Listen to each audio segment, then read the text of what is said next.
गांव में रहने वाला एक नौजवान लड़का पुरानी बुरी यादों को ना भूल पाने और एक ही चीज के बारे में बार बार सोचने की आदत से परेशान था। अगर उसे कोई कुछ कह देता या फिर उसके साथ कुछ थोड़ा सा भी गलत हो जाता तो वो बस उसी एक घटना के बारे में पूरे दिन सोचता रहता।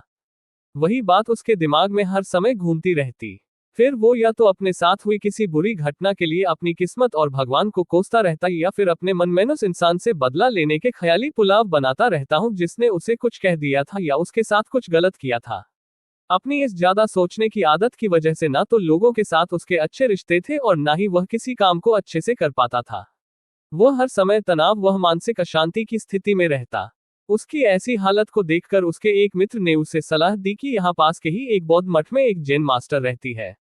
तुम उनके पास जाओ, वो तुम्हारी इस मानसिक समस्या का कोई ना कोई समाधान अवश्य बता देंगे। वह नौजवान लड़का जिन मास्टर के पास जाता है और अपनी समस्या उन्हें बताता है कि कैसे वह एक ही घटना के बारे में बार बार सोचता रहता है और पुरानी बुरी बातों व यादों को भूल नहीं पाता। लड़के की समस्या सुनने के बाद जिन मास्टर वहां से उठकर मठ के अंदर चले जाते हैं। जिन मास्टर का बिना कुछ उत्तर दिए यूं उठकर चले जाना लड़के को कुछ अजीब सा लगता है, लेकिन वो फिर भी वही बैठा रहता है।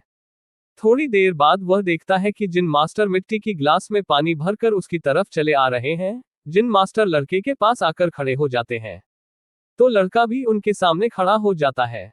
जिन मास्टर लड़के से पूछते हैं, बताओ इस ग्लास का वजन कितना होगा। लड़के ने कहा, मैं एकदम सटीक तो नहीं बता सकता हूं, लेकिन इस ग्लास का वजन बहुत ही कम है। अब जिन मास्टर ने गंभीर होकर कहा, मेरा प्रश्न ये है कि अगर मैं इस ग्लास को थोड़ी देर तक ऐसे ही पकड़कर खड़ा रहूं तो क्या होगा। लड़के ने कहा, कुछ भी नहीं होगा। जिन मास्टर ने फिर पूछा, अगर मैं इस ग्लास को इसी तरह 1 घंटे तक पकड़कर रखूं तो क्या होगा। आपके हाथ में दर्द होना शुरू हो जाएगा। लड़की ने कहा। जिन मास्टर ने फिर प्रश्न किया, अगर मैं इस ग्लास को ठीक इसी तरह पूरे दिन पकड़कर रखूं तब क्या होगा। आपके हाथ में बहुत ही भयंकर दर्द होना शुरू हो जाएगा। आपका हाथ सुन्न भी हो सकता है, आपके मांसपेशियों में भारी तनाव आ सकता है और यहां तक कि आपके हाथ को लकवा भी मार सकता है।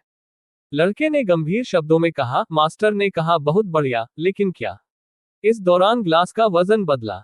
लड़की ने कहा, नहीं, वजन तो नहीं बढ़ा, तब भला हाथ में दर्द और मांसपेशियों में तनाव क्यों आया। जिन मास्टर ने पूछा। बहुत समय तक पकड़े रहने के कारण, लड़के ने जवाब दिया। जिन मास्टर ने फिर प्रश्न किया, अब इस दर्द से छुटकारा पाने के लिए मैं क्या करूं। ग्लास को नीचे रख दीजिए, लड़के ने कहा। जिन मास्टर ने कहा, बिल्कुल सही, और जीवन की परेशानियां भी कुछ इसी तरह होती हैं। इन्हें कुछ देर तक अपने दिमाग में रखिए और लगेगा सब कुछ ठीक है। उनके बारे में ज्यादा देर तक सोचिए और आपको पीड़ा होने लग जाएगी, और इन्हें और भी देर तक अपने दिमाग में रखिए। फिर ये आपको आसान हुआ पागल करने लग जाएंगी और आप कुछ भी नहीं कर पाएंगे। जिन मास्टर ने लड़के की तरफ इशारा करते हुए कहा, अपने जीवन की पिछली गलतियों और घटनाओं के बारे में सोचना जरूरी है, लेकिन उससे भी ज्यादा जरूरी है उनसे सीखकर आगे बढ़ना। अगर तुम एक ही बात को पकड़ कर बैठे रहते हो तो ठीक उस ग्लास की तरह ये भी तुम्हारे जीवन में दर्द पैदा कर देगा। अगर तुम आज अपने अतीत को लेकर बैठे रहते हो तो ये आज भी तुम्हारे हाथ से निकल जाएगा और फिर तुम भविष्य में इसके लिए पश्चाताप करोगे। तो तुम अपने अतीत के लिए जैसा इंसान बनना चाहते हो या फिर जिन गलतियों के लिए पश्चाताप कर रही हो, तो तुम आज से ही वैसा इंसान बनने का प्रयास करो और कोशिश करो कि आज तुम वैसी गलतियां ना करो जिसके लिए तुम्हें भविष्य में पछताना पड़े।